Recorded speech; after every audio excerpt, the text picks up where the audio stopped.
which is going to be on gynec and GU cancer. It gives me great pleasure to introduce our first speaker, Dr. Palak Bhatt, medical oncologist from Ahmedabad. Over to you, sir.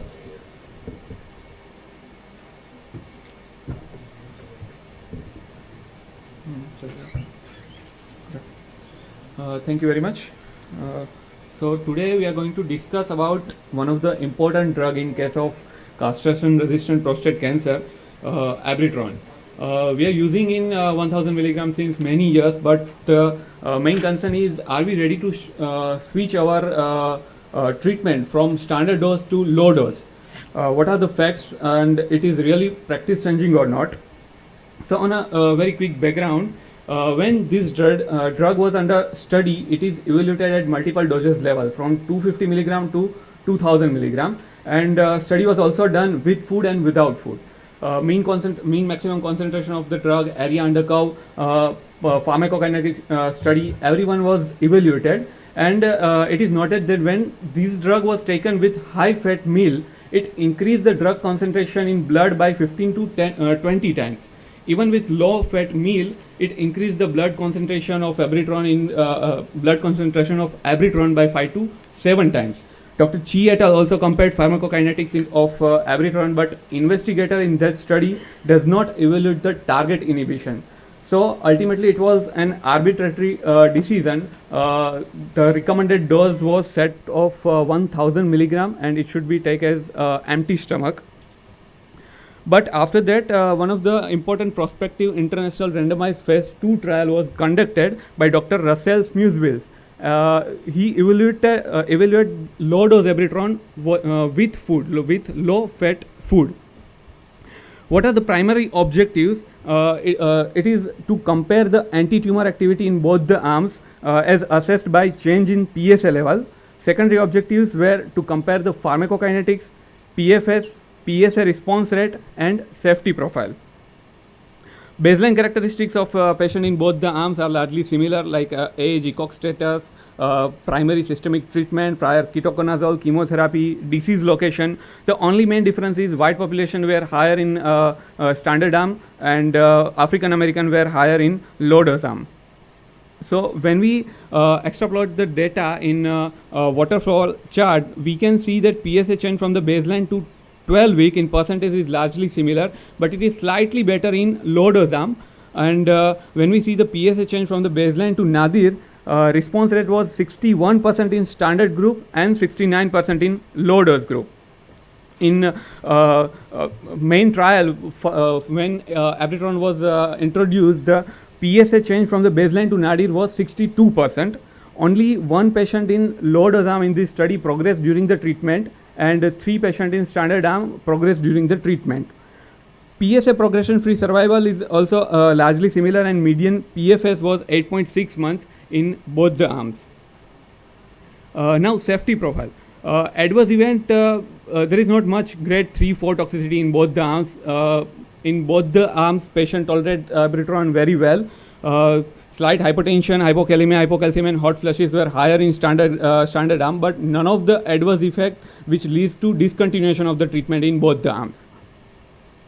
So when the study was published, there is multiple questions were raised about low fat Abiraterone food effect is little consequences, and Dr. Jill Colser has written editorial regarding their questions for this trial. And rebutting an editorial was given by Dr. Russell Smuswills as well. So what were the questions, and what are the answers given by the study person? Questions were: log PSA change over 12 weeks is not validated surrogate endpoint. PSA can be vary up to 20% from laboratory to laboratory, and in this trial, central lab was not taken as a testing laboratory.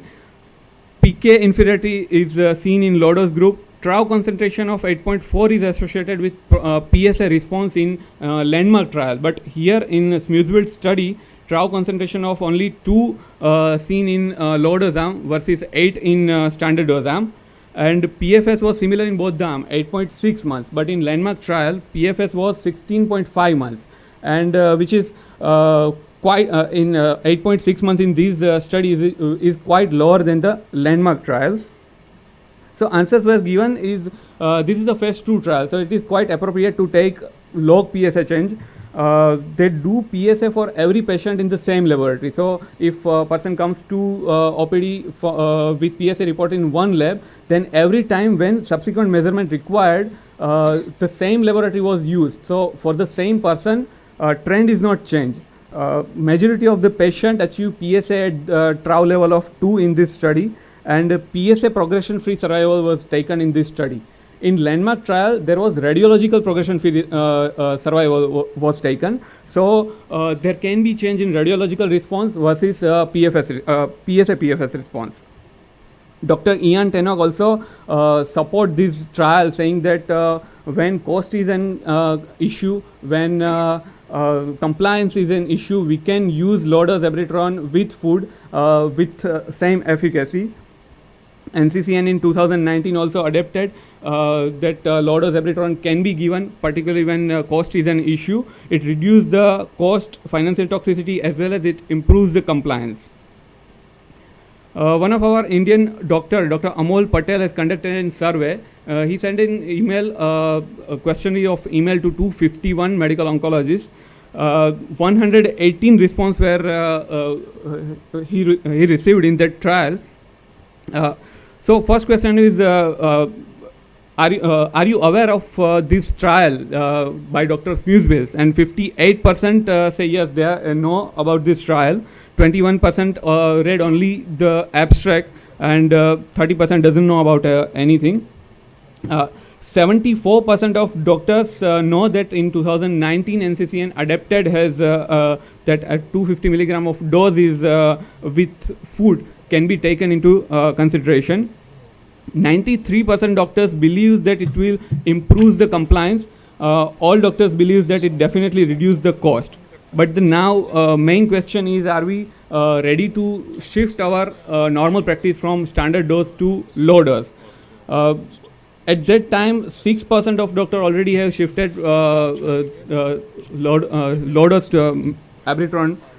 50%, almost 50% believes that they are ready, particularly when the cost and compliance is an issue. Still, 10% of the doctor don't believe they are not ready. They were not ready at the time to shift their practice from standard dose to low dose.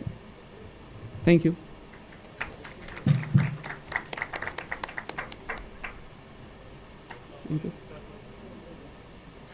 Dr. Amol is with us Yes, only. Dr. Amol.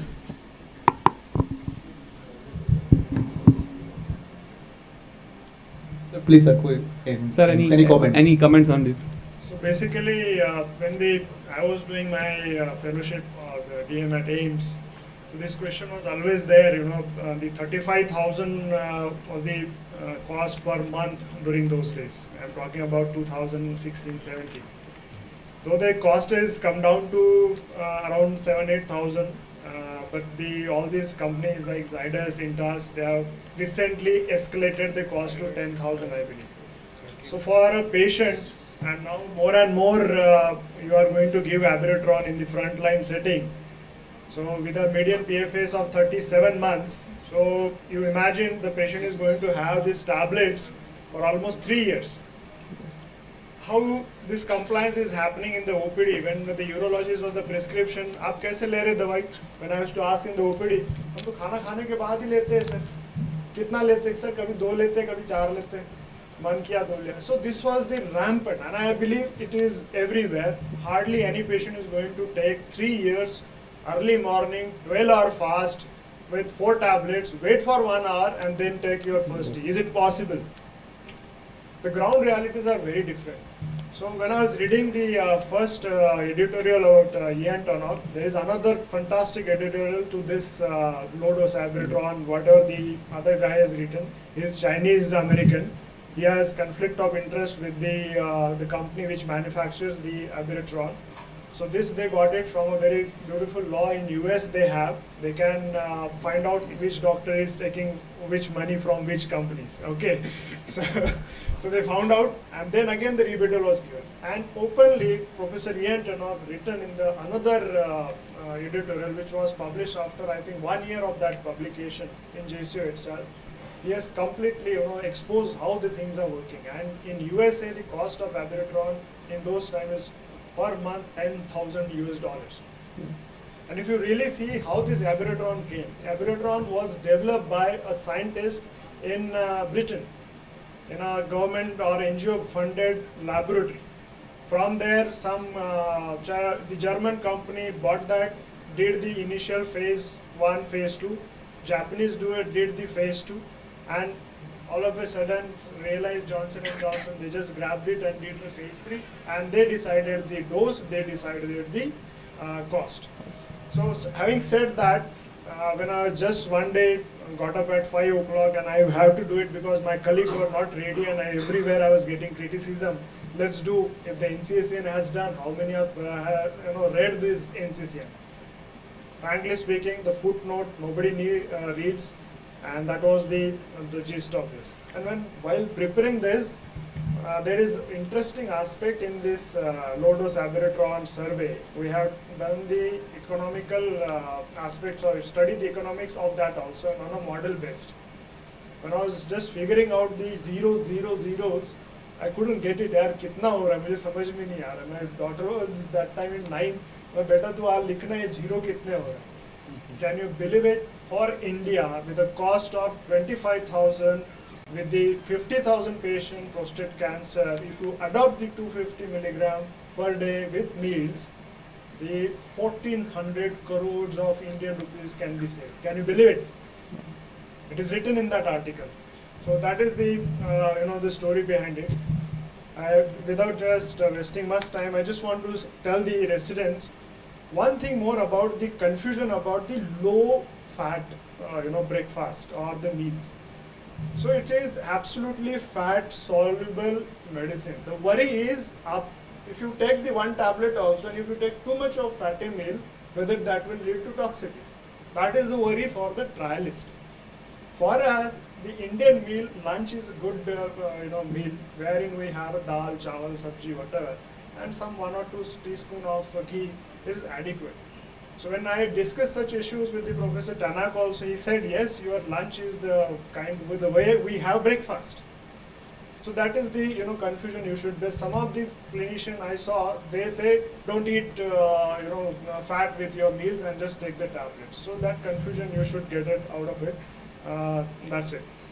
Thank you. Thank you very much, sir.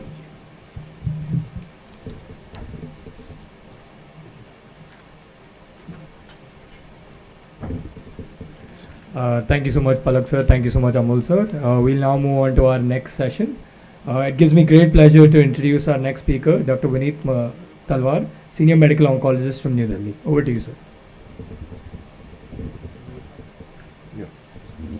Thank you, Kashish. And at the outset, I'll thank Dr. Mahajan for giving me this opportunity to delve on a very burning topic, which is the first line maintenance. And we are going from the usual bonhomie of just BRCA positive, and now we are talking of HRD positive, and subsequently we are talking of HRP, and then we are talking of combinations. So I'll just discuss a few trials. So this is the outlook where you see that if you can stretch the first relapse, or if you can stretch the maintenance, these are the patients who are going to benefit the max. And what are the ways by which you can do that? We'll just discuss. So the ways are that either you give the doublet, which is the standard combination of taxane with platinums, and then leave the patient if the patient has achieved a CR, or if the patient can afford, or if it is a high risk patient. When we say high risk patient, we mean that it is either stage 3, stage 4, or a patient in which inadequate surgery has been done, or the patient has effusive disease. These are the patients which can be given benefit with bevacizumab, and we have seen in the trials that it gives a PFS benefit. The other thing is the PARP maintenance, which is the newest kid on the block, and it started with olaparib, and now we have a plethora of drugs which you can see. You can have olaparib, you can have rucaparib, you can have niraparib, veliparib, talazoparib. So talazo was the last one which has come. So these are the 4 trials which I would be discussing in maintenance. The first to come was the solo trial, which was only in BRCA mutant patients. Then came the Paula trial, and Paula trial was the one which included the HRD positive patients. Then was the primer trial, in which you included the HRP, that is the proficient patients. And lately the Athena mono trial is the one in which we are giving it in proficient patients. So you have 2 trials, that is the solo trial and the Paula trial, in which you are giving it to BRCA mutant patients and HRD positive patients. And you have 2 trials, that is the Prima and the Athena mono, in which apart from this you are giving to homologous recombinant proficient patients. So this is the first study which was in the maintenance, first line maintenance, and this included patients who were only BRCA mutant. This was not for the patients who were the homologous recombinant deficient. And in this you can see that it was stratified to response based on the platinum chemotherapy, and these patients were given olaparib. And as you can see, again the updated analysis shows a median progression-free survival of 56 months, meaning thereby that even after about 4 to 5 years, you had half of the patients with BRCA mutant, they were the ones who were living when you give this for a period of 2 years. And again you have 48.3% patients who were progression free in the olaparib arm versus the placebo arm which was there. And now we have the 7-year-old follow-up, which shows again that the survival is the same, and you have a very good hazard ratio of 0.55 in those patients who were given olaparib. And the OS, which at present is not statistically significant, but still it has not reached as compared to the placebo. So it has a clinically meaningful but not a statistically significant OS with maintenance olaparib versus placebo in patients who had BRCA1 and BRCA2 mutations. So definitely, if you have a lady who is having any one of these mutations, this is the drug which can give you the benefit. So coming to the next trial, this was the Paula trial.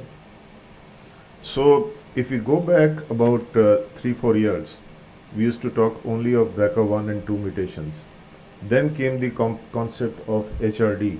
So HRD was an extension. If you draw a pie chart, you will see that if you can test for only the BRCA mutations, you can ensnare about 15 to 20% of patients. But if you add HRD to it, then you can ensnare about 50% of all the patients of ovarian cancer. And these are the ones which can be brought under the ambit of PARP inhibitors. So this was again a 2:1 randomization in which the Bev and placebo was compared with the Bev and olaparib. And again the primary endpoint was the progression-free survival, and the secondary endpoint was the OS and the quality of life indices and the toxicity profile. So you had again a very good hazard ratio of 0.59, and in patients with HRD positive tumors the HR was 0.33. So this was a very robust trial, and this data again was seen. So if you find that if a patient is BRCA mutant, definitely logic says that you're going to have a response. But again, when you see the middle one, that is the HRD positive, these are the patients who had the maximal response. So which are the patients in which you add Bev? These are the patients who will benefit the most when you give a combination of Bev plus PARP inhibitors. So if you have a patient who is non-BRCA mutant and the patient is HRD positive, this is the one who is going to benefit most. And the third one, as you can see on the left side, where it is HRD negative, these were the ones which did not benefit. So Paula significantly proved that the addition of bevacizumab was synergistic in those patients who were BRCA wild and who were HRD positive. And again, this is a 5-year overall survival data which shows that with a HRD of 0.62 still you have 65% versus 48% patients who are alive. The third study is the PRIMA study. Now the question was, do the patients who are non-HRD, non-BRCA, do they respond to the PARP inhibitors? So this drug niraparib was compared with the placebo, and this was again seen as 2:1 randomization in which it was pitted against a placebo, and the treatment was continued for about 3 years versus until progression of disease. So as expected, in patients who were BRCA1 and BRCA2 mutated, there was a marked difference as far as the survival was concerned, the progression-free survival. But when you went to the HRD, you found that in HRD BRCA mutated or HRD BRCA wild type, again the curves were very well splayed up. But if you see the HRP, there you find that there is a slim benefit as compared to those patients who were given placebo. So this was the first study which showed that if you give PARP inhibitors in an intent to treat population in patients who don't have either BRCA or HRD, there is still a slim benefit of about 2 to 3 months when this drug is given. Subsequently, the latest study is with rucaparib. This is the Athena mono trial, and these had 4 arms, and it was 4:1:1 randomization. So you had a arm A in which you had rucaparib with nivolumab. This is not the one which we are going to discuss. The one which we are going to discuss is the arm B, which was rucaparib plus placebo, versus only arm D, which was placebo. So this was seen in all comers, and you can see even in the intent to treat population versus the HRD positive patients, you find that there is a splaying of the curves, meaning thereby that there was a difference of about 3 months, 3 to 4 months in those patients who were HRP also. So these two studies, that is the PRIMA trial and the Athena mono trial, are the ones in which you can give the benefit of the doubt to patients who are BRCA wild, HRD wild and HRP.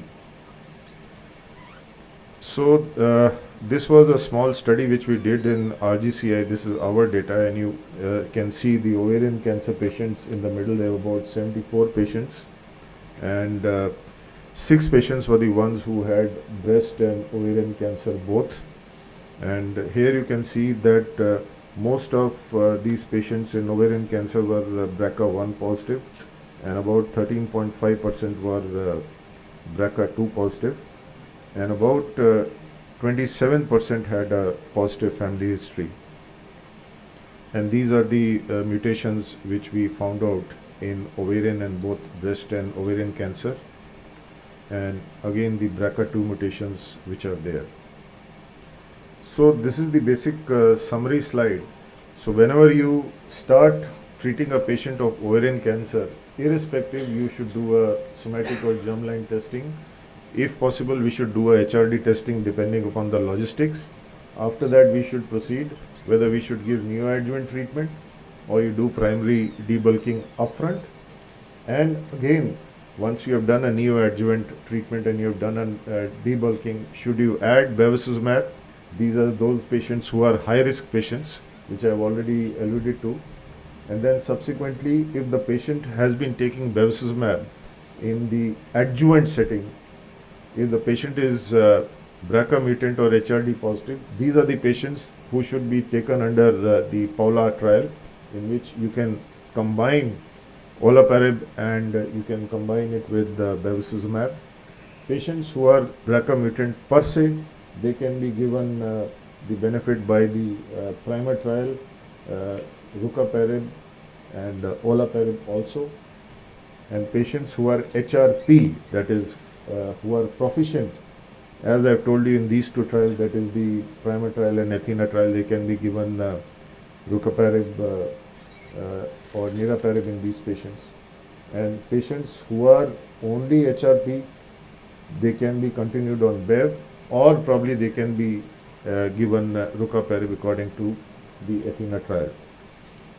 So now the field is wide open, where irrespective of the fact whether you have HRP or you have HRD or you have BRCA mutation, you can twist and turn, and according to this algorithm you can go whichever way the patient deems fit. So I think I'll stop here. I thank you for your patient hearing.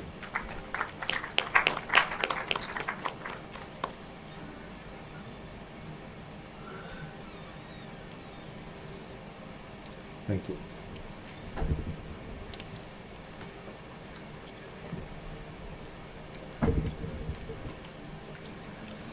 Thank you so much, sir. We'll now move on to the next session. I invite Dr. Amol Patel, medical oncologist from Mumbai, to please deliver the lecture. Over to you, sir.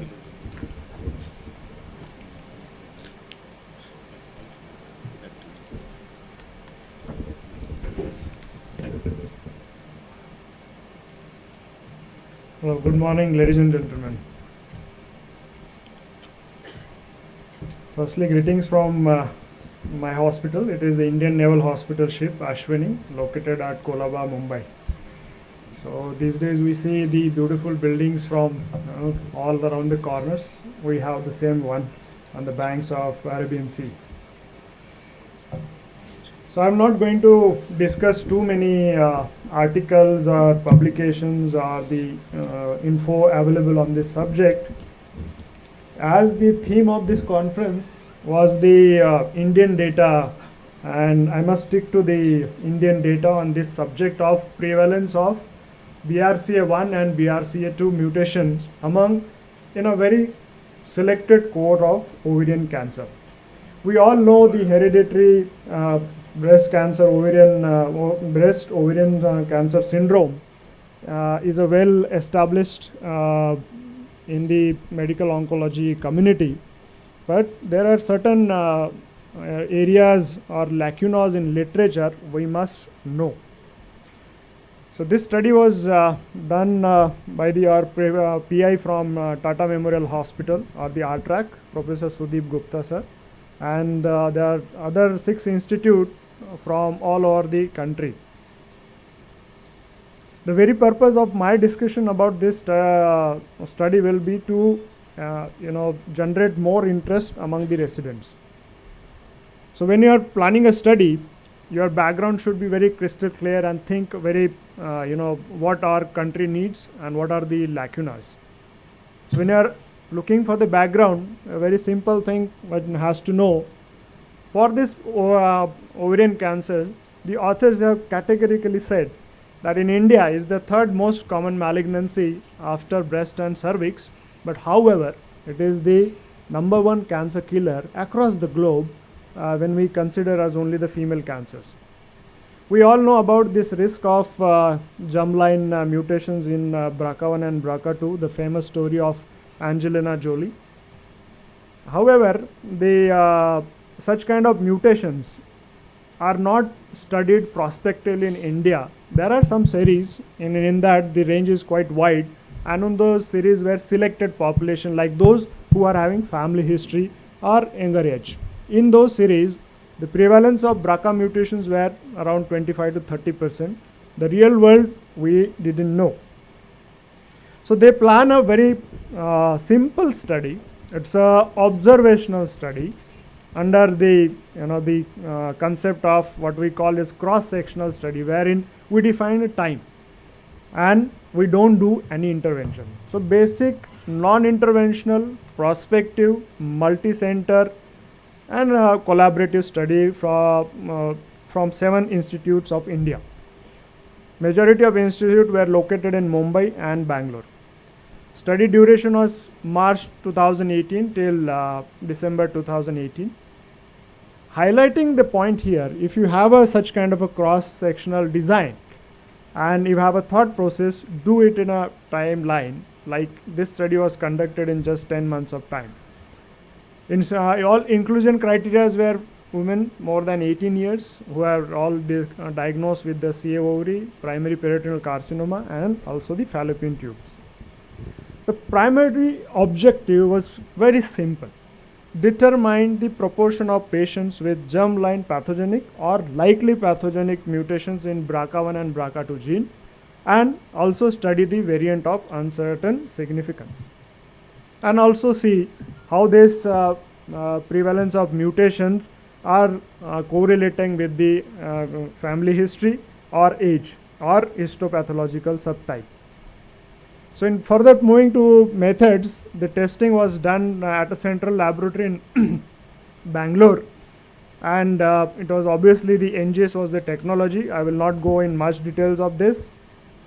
However, the authors only did the NGS part of it, and the MLPA wasn't done in this study. Obviously, if you do such kind of germline testing, we need counseling, and this was genetic counseling appropriately provided by the local standards, whatever they consider. When you design a study, when it comes to even for the observational cross-sectional study, the biggest headache for any newcomer or the new researcher is the how we're going to decide the numbers. You just go and meet the statistics, and whatever the parameters you give, you design. But it doesn't, it always is a common sense. That's what Professor Ian Tannock tells me every time. Why you worry so much about this? It is just common sense. So you don't have to put too much of energy in it. After this also, I put my common sense, and I thought that around 250 to 300 sample size will be good enough to address and get some representative samples from this study, and they designed that the 228 sample would be adequate to analyze whatever the hypothesis they made. In this result, the median age of 53 years, and patients with the history of ovarian cancers were around 67%. Majority, obviously, as we see in the clinic, the 96% were the ovarian cancer. And patients with the family history, there are only 15%. It's a very simple 2x2 table the author made about the distribution of the BRCA mutation with the lines of therapy. It was not statistically significant. But when it came to BRCA mutations and the family history, the majority of the patients did not have the family history as a significant factor. One thing which is characteristic is coming in this study is the 20% prevalence of pathogenic or likely pathogenic mutations, which is, I feel, it is higher. And in our series, what are the causes, though the authors did not mention about it, we will discuss in subsequently. They also analyze the mutations as per the age. We always see in the clinic that whether the younger age is having more propensity to get the BRCA mutations or not, but somehow this age was also not significant factor, whether it is distributed the BRCA mutation in more than 50 years, but situation is not this. They also nicely conducted and reviewed the separate or the different histopathological subgroups, and in that only the endometrioid variant also had BRCA mutations. However, the patients with the clear cells and mucinous did not have, but however the other categories of the histopathological variety, it was there. So with this, the author said that it is the first study from India which has prospectively analyzed the prevalence of BRCA mutations. However, in their limitations, they have categorically mentioned that it cannot be the entire ovarian cancer population. No, yes, it is, because with just 220 odd patients, it is difficult. But somehow, it will not make much difference with this limitation, because all the centers, they are prospectively analyzing, and at clinic, which matters to you, this is the figure of 20% of BRCA positivity is quite acceptable. As we all know, India is a diverse country, and multiplex ligand, the analysis MLPA was not done. For resident, when you see is the NGS, we are looking for one deletion by ABCD letter, like simple reading. That's how Raja Pramanik teaches me every time what is MLPA. So MLPA says the complete sentences, they are missed in the NGS, like large region, coding region is missing, and that technology we need is the MLPA. In this study, they have not done it. So very simple, one-liner conclusion, and this kind of article, they can present it to the international forum. So for residents, we need not to do some kind of a big analysis, looking for every time a new thing, but there are always lacunas in the literature we can found. I must compliment for the authors for coming here with this important knowledge generated, neither age, neither histological grouping selection, or the family history. We should be testing all the patients of carcinoma ovary when they are coming to clinics, because the 21% of prevalence is very high in our country. And why is this prevalence is so much? So there's other series, there are 15% from our institute. We also had this BRCA mutation in ovary. In that series, we had 15% of our patients. Why this is happening? So just to ignite the kind of awareness or the knowledge, what is foundation effect? Why the Ashkenazis Jew have the highest incidence of BRCA mutations? Because marrying into the same community, and if you see, are we the Eastern Jews? We should ask this question, and that's why probably in coming years we might see more and more cases of the BRCA mutations that might take, because of as per the foundation effect, the autosomal dominant inheritance, they keep going on to their the coming generations, and the prevalence goes on. Like if you take the non-Ashkenazi Jews population, the BRCA mutation positivity is 1 in 600 families, but in Ashkenazis is 1 in 40. So it's quite challenging for such kind of communities. And do we need universal screening? That was my just comment on this. So concluding, these are the words from our very favorite saint and the teacher, Swami Vivekananda ji, from his book, The East and the West. So many times in the the research in those days in 1900 he has written there is a need for looking for our own problem areas, and we should collaborate. So from this study, for 10 months, 7 institutes, they can combine their data, they can come forward, collaborate, and come out with such a nice article. This is what known as collaborative work, and this is the need of the hour or Indian setting. So we need to change this concept as ekla chalo. This is not the way, this is not the era for this. We must collaborate, and again for the same book, for Lord Shiva's happiness or making the God happy on you, you can stand on one feet and you can pray for hours or days or months together. But when it comes to the collaboration or the common interest in the Western population, there's a famous saying that if you have a coffee, oh, I'm also having coffee. The same interest, a small interest can be having some coffee. So without collaboration, such studies may not be possible. Research cannot move forward. That is my take on this study, and thank you very much.